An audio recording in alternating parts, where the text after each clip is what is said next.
So, you killed Morello. That must have felt good, huh? We celebrated. Salieri was thrilled, of course.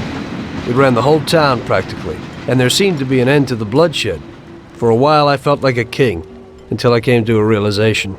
If a regular guy like me could kill the most powerful man in the city, what good was all his power? Hell, if he hadn't been so powerful, he'd probably still be alive.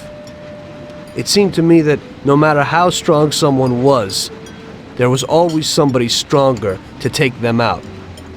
So where did that intuitive thought take you? Greediness is bullshit. When you have no money, you think that a few bucks a month will be enough. Then you realize that it wouldn't be bad to have a nice car. You get a great job in some high-up position, but in actuality, you're thinking about going higher. Before you know it, you want to be the President of the United States, and you want to win the war against the Germans. Luckily, that won't happen. Plus, the whole strategy of watching other people's backs has one basic flaw. The whole time you have to watch your own back, in case someone else has the same idea. So I thought to myself that maybe I ought to change my priorities a little.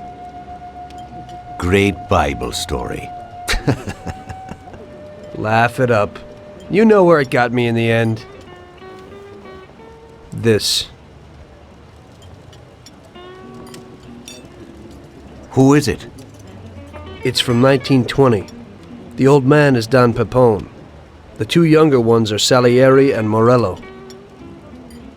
This photo convinced me that this kind of life is poisonous. Morello and Salieri were friends, and they were both commanders of Pepone's regime. But in the 1920s, they got Don Pepone killed because of some deal.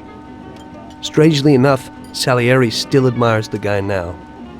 Afterward, they divided up the city, and each ruled their own part of it. But they started to compete with each other. I ended up being Salieri's instrument of death to kill his best friend, to save him from looking Morello in the eye. It occurred to me that my friends and the people I loved were the same. Someday I'd turn to Paulie and be looking straight down the barrel of a gun. I couldn't be sure of anybody, above or below me. But you were risking your life every day. Being a sharpshooter for the Mafia ain't no bed of roses the way you tell it. It's different when you're living it, when you're full of energy and you're fighting for your life with someone who's like your brother.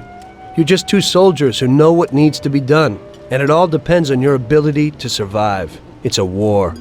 The constant feeling that you can't even trust your best friend is terrible.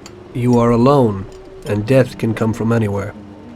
I'd lie awake at night wondering if the joke my best friend told me was really just a joke, or if I should get prepared for my own execution. A person needs someone he can trust.